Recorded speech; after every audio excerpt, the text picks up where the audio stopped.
Welcome to another episode of the STR Sisterhood. I'm your host, Stacey St. John, and it is such a pleasure to be with you today. Thank you for spending some time with me. Now, before we jump into this episode, I want to share a quote with you that I recently read, and it says, "I think the one lesson I have learned is that there is no substitute for paying attention." Those wise words come to us from American journalist Diane Sawyer. Now, in this episode, we are sitting down with Lydia Patel and talking all about managing from afar. Let me tell you, remote management does add some complexity, and we are talking through the nitty-gritty details of that. So without further ado, let's jump into my conversation with Lydia. Today, we are here with Lydia Patel, and we are going to dive into the fun topic of managing remotely. Lydia, thank you for being with us. Oh, thank you, Stacey, for having me. I'm really excited to be here. This is going to be so fun. Now, I have a variety of things to ask you, but first, let's just have you start off and share a little bit about who you are and where you operate. Yeah. So my name's Lydia Patel. I am a pharmacist and I work in the hospital in cardiology. And that's kind of my main gig and stays my main gig. And then on the side, currently, I have a short-term rental down in Florida. I am located in Minnesota, so I do manage that remotely. I've been doing that for close to 4 years now. Prior to that, we also did Airbnb out our backyard tiny house for a little bit. Eventually kind of gave that up, even though it was profitable, just for privacy reasons, because I do like to use my own backyard and not have someone else there. So that's kind of where I'm at. And then separately, we have a long-term rental locally. And that's as far as I've got for real estate. So good. Now, I'm curious, how did you decide to buy a property in Florida? What made you choose there, knowing obviously that there were going to be some complexities in managing from afar? Yeah. So the choice of, at that point, we had just done that tiny house and found some success with it. And we felt, okay, we kind of learned the ropes in a low risk way, how to start doing short-term rentals. And then that kind of gave us the confidence to look elsewhere. Where elsewhere in general, we kind of looked at places that we would like to go as a family, thinking that, if we can understand what we need, there are similar folks who are like us, who travel in a big group with extended family and probably need the same thing. So I feel like that kind of gave us an edge on what we were looking for and what kind of guests we might be able to serve. Sure. So we landed on somewhere in like outside of Austin area and northern Florida were the two final contestants in our roundup. Yeah. And we did all the analytics, we ran the numbers, we looked at the comps, we looked at the real estate pricing, all of those things. And ultimately we went with the Florida option because at that time, like Austin area was expanding rapidly. Sure. They were building a ton of new houses and the houses were kind of starting to sit on the market. And it feels like with Florida that one side is ocean. There is only so much you can build. Whereas in this area in Central Texas, it's limitless. So, so Florida felt like a safer bet as far as purchasing a single family home that is more dependent on like the local housing market, not as far as how it's run as a business and how profitable it is. So that's kind of where we landed. Part of our intent was just to look for something that would be beneficial to us as a family, to get out of Minnesota during the winter time, go somewhere warm. It doesn't matter where it is, just somewhere warm and away from the snow. Yes. So really that was kind of the starting point. And then we didn't really honestly know that much about any specific location that swung us one way or another. Either way, we would be able to have, help and ask. We figured we would figure it out as we go along. Yeah, absolutely. It's funny that you say Florida was in your top two contenders. So when I first started my short-term rental business, I was looking for a property on the beach.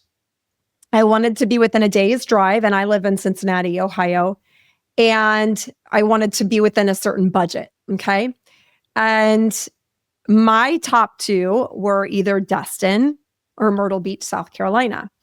And with my budget at the time, for what I could buy in Destin, my view would be of like a pond. Okay. And in Myrtle Beach, I could look at the ocean, like I could be oceanfront. And that's why I chose Myrtle Beach. But I think it's so important to have that buying criteria in place to know what you're looking for. What are the parameters? You mentioned, you wanted to have a place that you could enjoy with your family. I did as well. Right. Mhm. And so again, just knowing that there's power in it. And so often people are just kind of running around like sheep looking for property, but not really knowing what it is that they want. I love that Yeah. you had that mapped out. Yeah, and I think it can be daunting thinking you could literally invest anywhere, but it's not always about which market is cash flowing the most or Mhm. which one has the most appreciation. It's a very individualized decision, what works for you, what you're going to enjoy visiting, even if it's not purely for enjoyment. Mm. There are some personal preferences and factors that, yeah. For sure. For sure. Okay, so you bought the property in Florida.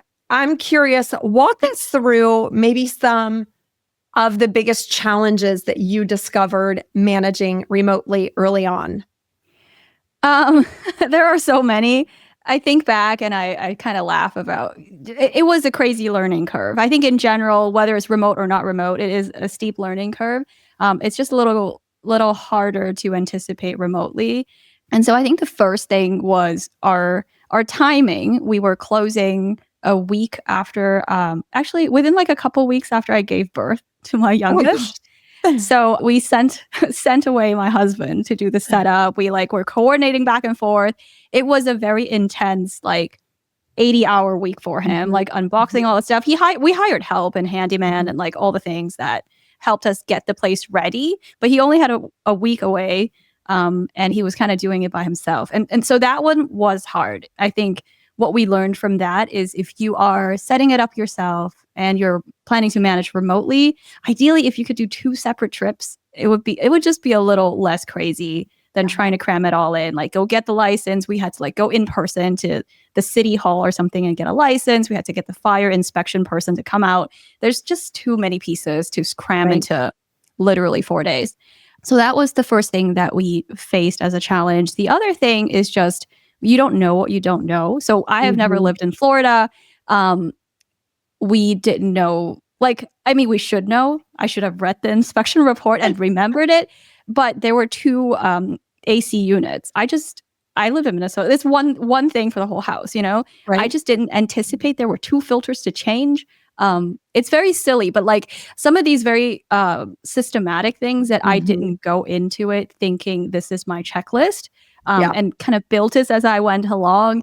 Those were the things that I was missing. I missed the AC. I missed the whole gas rental situation. That was not something I was familiar with. Here, you plug it into whatever the city is. Someone gives you gas. You pay for it at the end of the month. It's not a big deal. There, it's like a private company and you rent a gas tank from them. That was a completely new setup that I hadn't Mhm. encountered. All these little things. It's very operational, Yeah. maintenance-y. Honestly kind of boring in my opinion. That kind of thing was the stuff that we were missing. So over time, we kind of compensated for that. We built a little dashboard, we made a checklist, and now it's synchronized with our calendar. That Mhm. dashboard sends us a push notification when something needs to be done. But that took a little while to figure Sure. out what is the solution to this. You can't just have random things pop up and I guess say, hey, we don't have hot water. What's going on? Yeah, that's Yeah. no good. It's so funny that you mentioned the air filters because we have a whole Monday.com board for Mhm. air filters and battery changes. And it's, Oh, again, totally. not the sexiest or the most exciting things to keep track of, but it is so important that we do. Not only in our own properties, we also manage for others. And so it's important because we are good stewards of our owners' properties, right? And we want to make sure that their systems stay up and running versus freezing up, right? Yep. Exactly. So fun. Exactly. Same thing. We have a ClickUp thing that we built for that same purpose because who wants to be thinking about air filters? It just needs to Exactly. be a thing that's set up and running in the background. Exactly. Exactly. Talk to me about how you built your team remotely because we all know we need boots on the ground folks when you're operating from afar. Well, we need boots on the ground folks when we're operating locally too, I believe. But talk to me a little bit about how you found your team members and how you determined that they were the right team members for you. So our cleaners came from a recommendation from our realtor who also invests in short-term rentals. We liked that she was a cleaning company and she had kind of backup people around her, Mm-hmm. and she had her systems in place, a checklist, like a before and after photo. Like there's a whole thing already set up with them. We tried them out. We met with them. We felt comfortable with the kind of work they're doing. And we felt comfortable communicating any feedback as well. I think one thing that would put me off and kind of steer me away from a company or a cleaner would be if they can't really take feedback well. Mm-hmm. Everyone has a little bit of different expectations. You got to have open communications and feel comfortable having that communication both ways. So that's how we found our cleaner. All the other people, we found our TaskRabbit people in the beginning for the maintenance folks and handyman. Over time, we've developed a relationship with some of them. So now we just go directly to a list of people, kind of have this is our go-to person, but then there's like a few backups if we need to. I've found that over time using the same people over and over, it's a little more straightforward because they know how you work and you trust them. It's just a little bit more predictable and hands off that way, especially managing remotely. And then lastly, we have a local assistant who actually we found on Upwork, which usually is more of like a remote online work type of thing. Right. But I just kind of filtered by location and I posted the job as I want a local assistant for someone who lives in this area, is familiar with in general about real estate, about houses. Honestly, I didn't need them to be like investor or like Airbnb mode. I need them to be the stereotypical like dad mode, like someone who like knows where the sprinklers are and like understands filter changes. I think the prime example was one time we had our AC kind of not be working. We called our regular handy guy. He was not available. So we call our assistant and like, he's like, oh yeah, have an extra capacitor. Let me just bring it over. I'm like, who has this spare capacitor in their house? This guy does. It was perfect. It was exactly what we needed. It was not the right size, but like he figured out, he figured it out, he has strengths that I do not. And I thought that was amazing. So someone like that was so helpful for us, just patching what we are not able to do in person because we're so far away. Sure. And I'm curious, what else does this local assistant do for you on the regular? What other types of things are they working on? Not a whole lot, honestly. And we kind of intentionally want to not bog them down with too many tasks. They're kind of our, for the license, we needed a responsible party as a name to list, kind of as a backup person if there's massive noise issues that someone really has to show up. We try to use him kind of at a minimum. We pay him like a small amount for being on call. And then when he goes, we pay additional for the time he spends. And really, he is serving as a backup. When he does go, if we haven't had someone look through the house for a while, then he'll go through, like, make sure the mailbox is out and the lights are off and everything looks fine. So we have used him for a general inspection type of thing. His main work is actually, I believe, not house inspection. What is it called? Like home insurance audit stuff. Oh, so he knows like an adjuster type of a thing? Yeah, something like that. I forgot the exact title. So he is really good at that kind of thing. So we're really glad we found him. Awesome. I love that. Now I'm curious, I want to talk with you about some tech systems because I also think in addition to having people when we're managing remotely, making sure we are operating as efficiently as possible with tech is critically important. Tell me a little bit about your tech stack and what that looks like. So we have a Minute monitor. That's for noise detection. So far, it's really served as a deterrent. As we know, we just announced it in our Airbnb listing that this is a thing. And it kind of, I think it acts as a deterrent to parties. People who want to party probably won't choose this place. And it also has been helpful for picking up on alarms. So when the smoke alarms were beeping, that was actually what alerted us. The other thing we use is Ring cameras. So we have a couple looking at the driveway, looking at the entry points. that gives us peace of mind. And also we have like really strict parking in our area. So that like allows us to see if anyone is having issues or if our neighbors have a complaint. This gives us extra eyeballs. Yep. What else do we use? We use Yale for the door keypad situation. And that syncs remotely. I can easily change and provide access to anyone who is here for maintenance or whatever else. And it's so easy to see who all has been entering and leaving the property. So it's an additional peace of mind thing. Those are the key like physical pieces of tech. And then as far as software, I have access to both AirDNA and Price Labs, partly thanks to the content creation side, and both are very fantastic.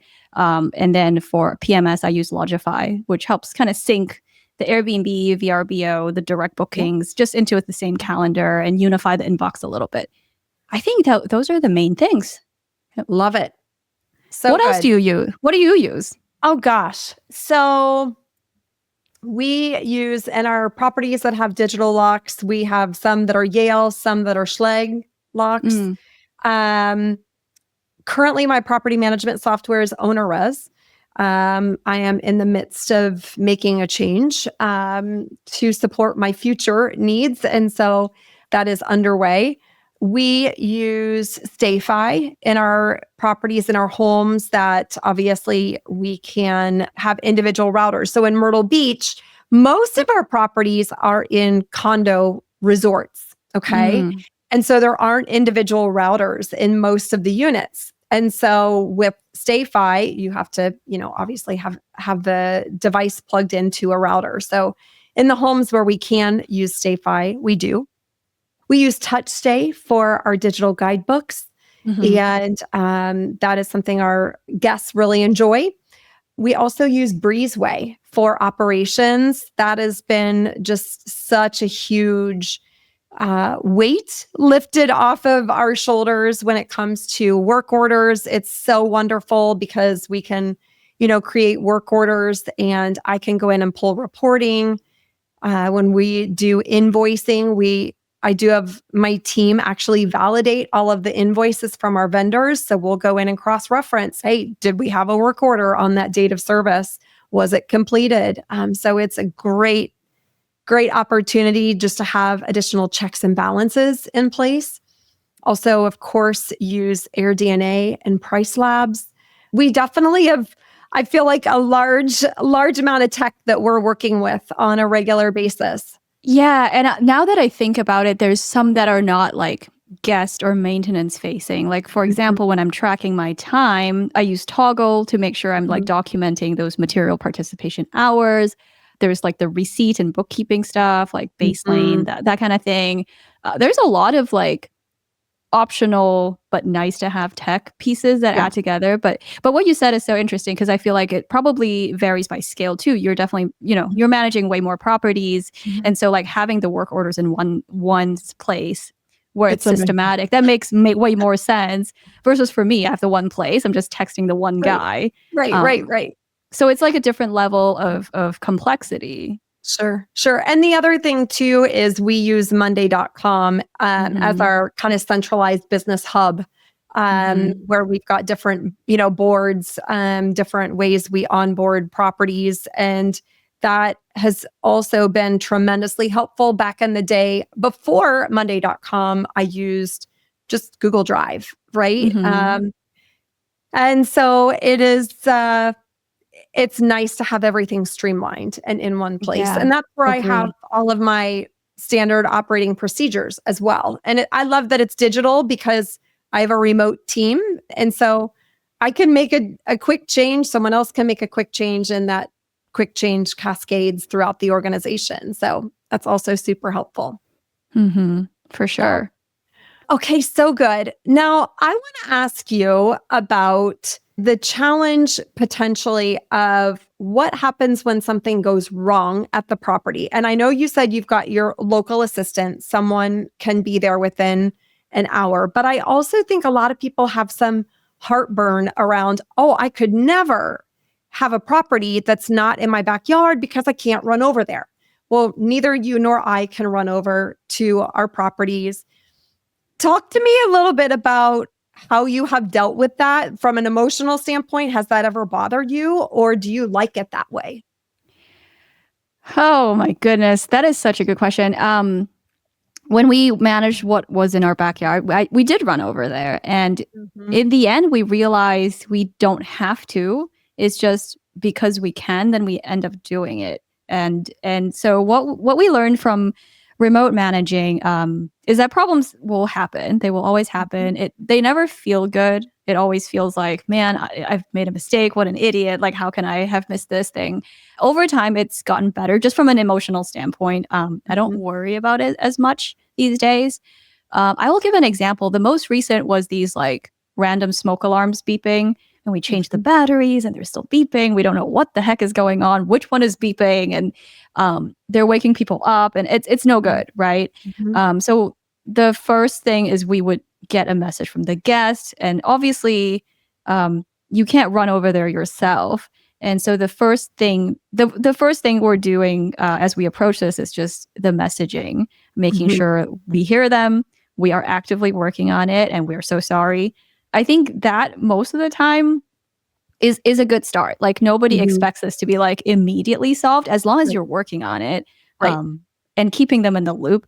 Generally, it's fine. And so for anyone who's worried about remote managing where you can't solve something immediately, like, know that the difference between waiting 10 minutes versus waiting 40 minutes is probably, like, not that big of a difference.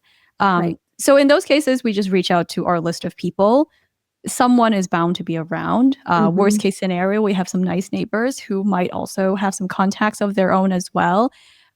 So we eventually have a person go over there, check it out, see what's going on. And sometimes it doesn't even fully resolve the issue. Can't think of an example right now, but sometimes it could be like an appliance thing where like a person Sure. has to come in and replace the whole situation. And I think as long as you're making a good attempt and following up and doing your best and communicating, it's going to be okay. And occasionally you might have to reimburse people for, big errors, mistakes that really are impacting people's stay.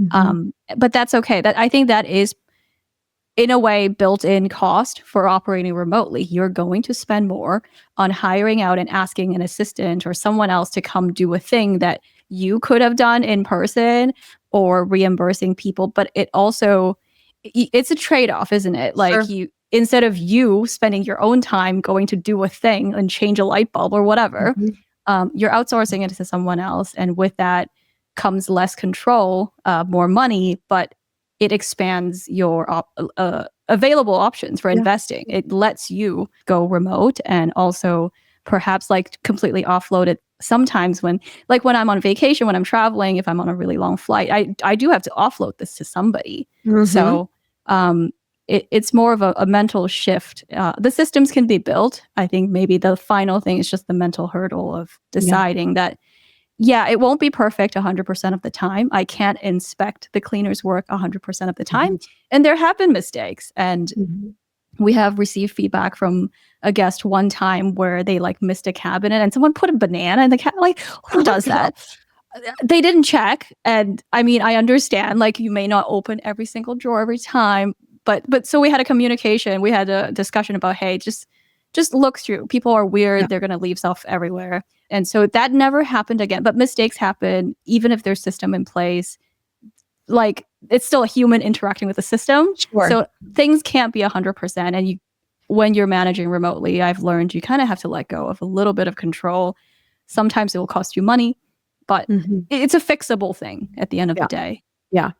I've learned that mistakes that are preventable, as you mentioned, they are going to bubble up.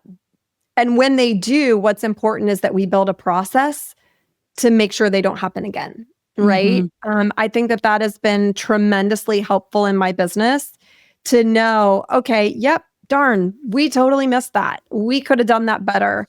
And so now, all right, let's just build a process and train the team so that they can respond in a way that's more aligned with what we actually want for the guest. Right. I have a 24-hour concierge team. So I have 4 virtual assistants that actually share a 24-hour shift. And I had someone on my team at the time who I've since strategically separated from, and she's no longer on our team.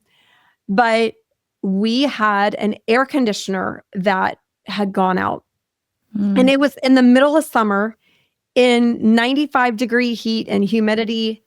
And not only did she not make it a priority, she also never offered to send fans to the guest or offer to accommodate the guest in any way, shape, or form.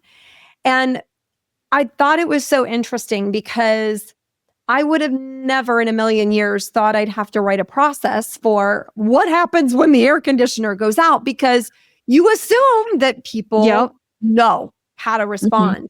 But I think it was just a really important lesson that never make assumptions, always, again, look for those opportunities where slip ups happen and write a process to fill in a gap so that there's no question. Okay, when the AC goes out, not only here's who we call, but here's what we do to accommodate the guest.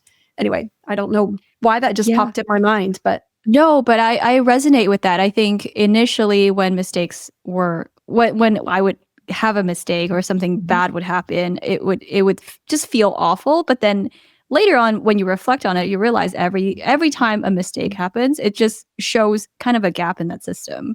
And it's something that you can build standard operating procedures for.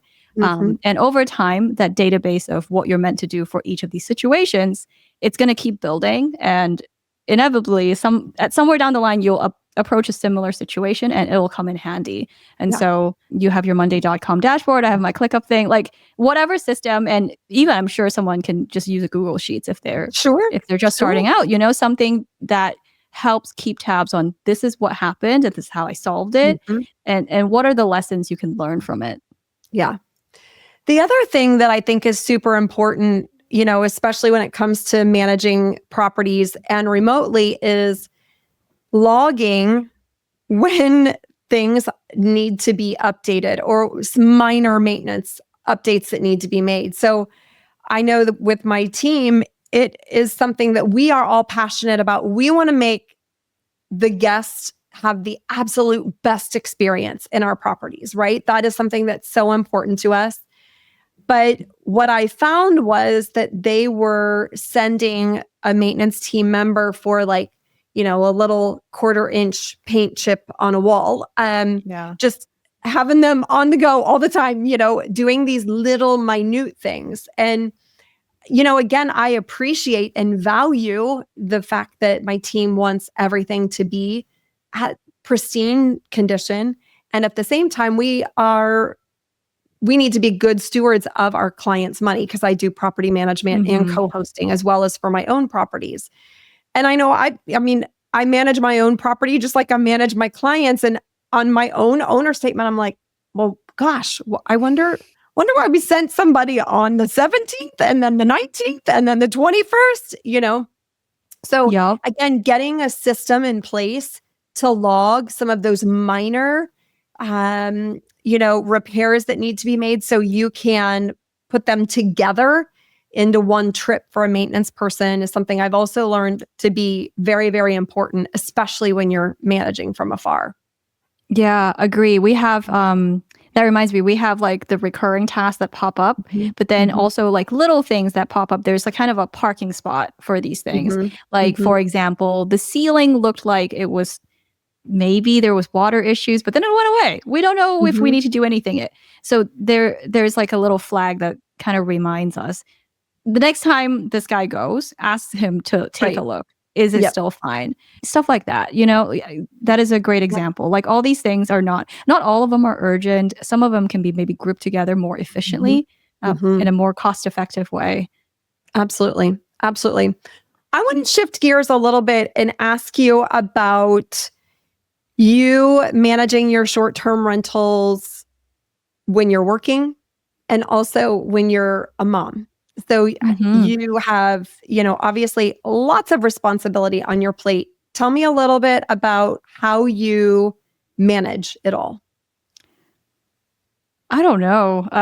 That's the honest answer. So you're right. So I work. I've kind of scaled back to 80% of full time at work. That gives me, an extra day a week. I have 3 kids, so that's a lot of chauffeuring and a lot of, just family time.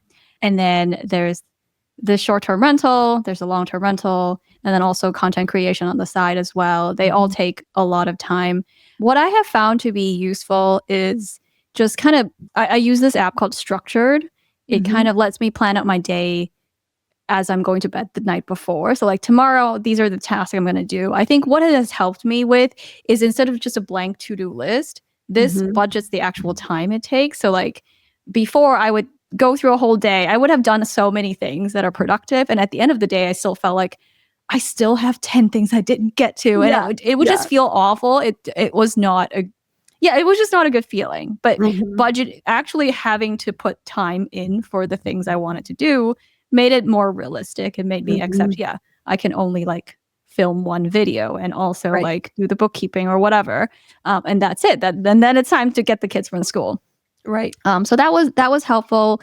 The other thing was just honestly blocking off time to do things in one go instead of the distracted jumping from one thing to another.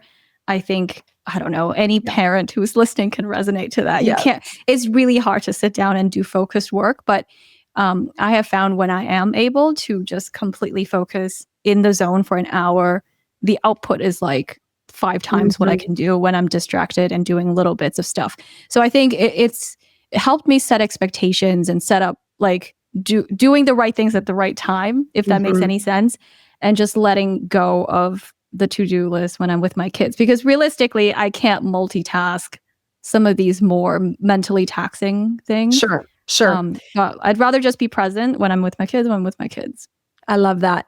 I'm curious, do you have any like signals for your family? Hey, mom's working, don't interrupt her. Like even sign for your door, sock over the doorknob. I mean, anything like that where it signals to them, don't interrupt me. You know what? They've been really good. I don't know, because right now they're home. My kids are home right now. I just told them. I told them after lunch at 1:00 I have an appointment and I will be working. And no, I mean, let's not jinx this, but no one has come. They don't usually come bother me.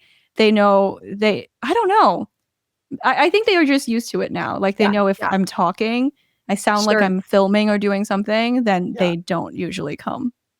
That's awesome. Now, I want to ask you about your content creation, because someone might be like, wow, she does all of this and she creates content. What made you decide, hey, I want to share my journey? I'm curious about that.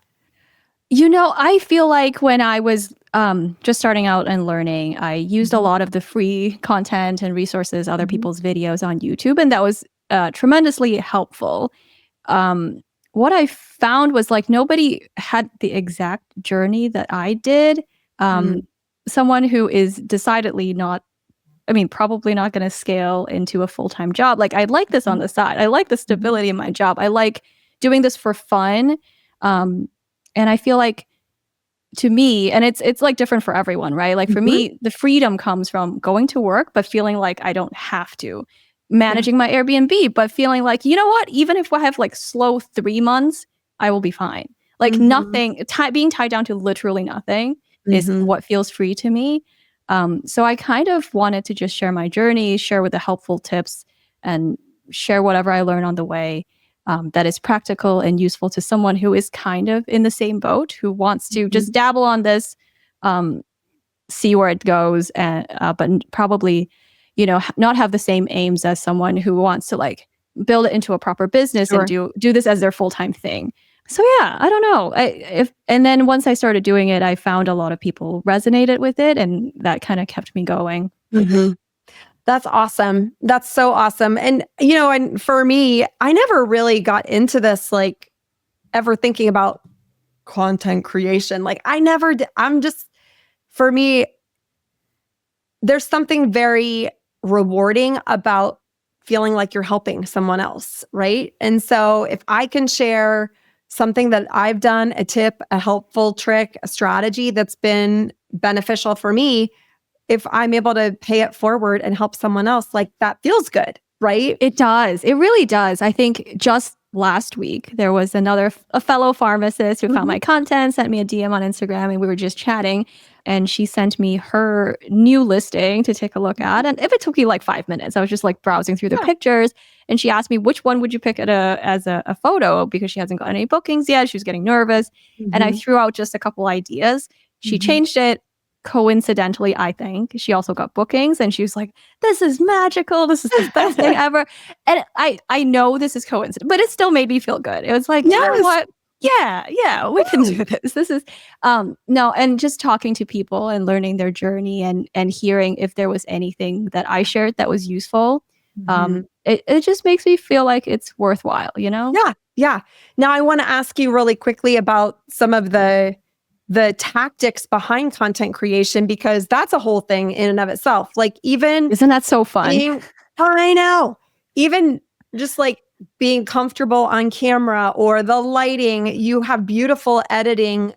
Are you doing everything yourself? Do you have a team to support you? Talk to me about that. Oh my gosh. I'm still doing most of the stuff myself. I tried some editors. I haven't found really anyone that I liked. I do use an AI editor. It's called Gling, and it like does the first pass and just cuts out where I'm repeating. Sure. It cuts down on the process a little bit. And then I just recently hired some people to help with just checking for broken links and like coordinating the outreach to sponsors. It's just like very admin. It's not my jam. I don't love this. But someone can like scan through the whole list and be like, yep, this is broken. This is broken. Lydia, give me these links. I'll fix it. But otherwise, it's still just me. I think eventually I'll probably give away the editing. That's too much time. I don't know. What do you do on your end? I don't do anything myself. I love that. I definitely am one that I delegate most everything. I really try to operate as best as possible in my zone of genius. And I know my zone of genius is very small compared to everything that I need in my business, right? And so with regard to content creation, I have, an editor and folks that help me plan out content calendars and pillars. What are we talking about this week? All the things. And I feel very blessed to have those people in my life, because I couldn't do everything that I do without having incredible people around me, Yeah, for sure. For sure. I think I'm at that point, at that limit. I'm having a person work on my website for me because I've been wanting to do it and tinkering it on the side. Like it was never going to get done if I just didn't pay somebody to do it. But yeah, I think the core bits of content creation, I don't know. I just probably need to get over the hump of I have my preferences. I'm going to challenge you, girl. I'm going to challenge you. Right. Delegate it. And then send me a message and let me know how it feels. It's going to be scary when you do it. Because the other thing, if I had to guess, is you have excellence as like one of your values, right? You're probably a perfectionist like I am, right? I always say I'm a recovering perfectionist, though. I think, I don't know. Did you read the like multiple types of perfectionism? I'm the messy perfectionist. The messy perfectionist is like the one who will always lean toward action, but then once it gets to the ops and the boring parts, it's like, it's too messy. And I can't do that part perfectly. So I abandon, Okay, now I need to read that. I forgot what book that was. That was very fascinating. I always say there needs to be a 12-step program for perfectionists, because it's a thing. I agree. Yeah. No, and then my husband is the other kind of perfectionist, the one that will spin and like consider all options before picking one. I am not that one. So in a way we complement each other, but then we also are two perfectionists that very high standards for no reason. No, I think I really would love to outsource editing. I think maybe the couple times I tried, I didn't know what I was looking for and how to vet. So I didn't love the end product, and that kind of scarred me a little bit from trying again. But it's probably time. Yeah. It's interesting. I totally know what you're saying, because I was trying out a new editor one time and I didn't have the right words to tell them what I wanted. I knew that it wasn't what I wanted, but I didn't know how to articulate what I was looking for. And that's a tough place to be in, right? It's extremely tough. So I get you on that for sure. Yeah. Okay, I want to move to the lightning round. Okay, Sure. so I am going to ask you a few questions and I'm just going to have you ask with the very first thing that comes to mind. Oh no. They're going to be fun and easy, I promise. Okay. First one is, where is your favorite place to vacation? There's too many options. I would say the first that came to mind was hiking in Chile. What is Mm, that thing called? It's the El Chalten, the thing that is on the Patagonia jackets, okay, that logo. okay. It is otherworldly. The hike is very hard.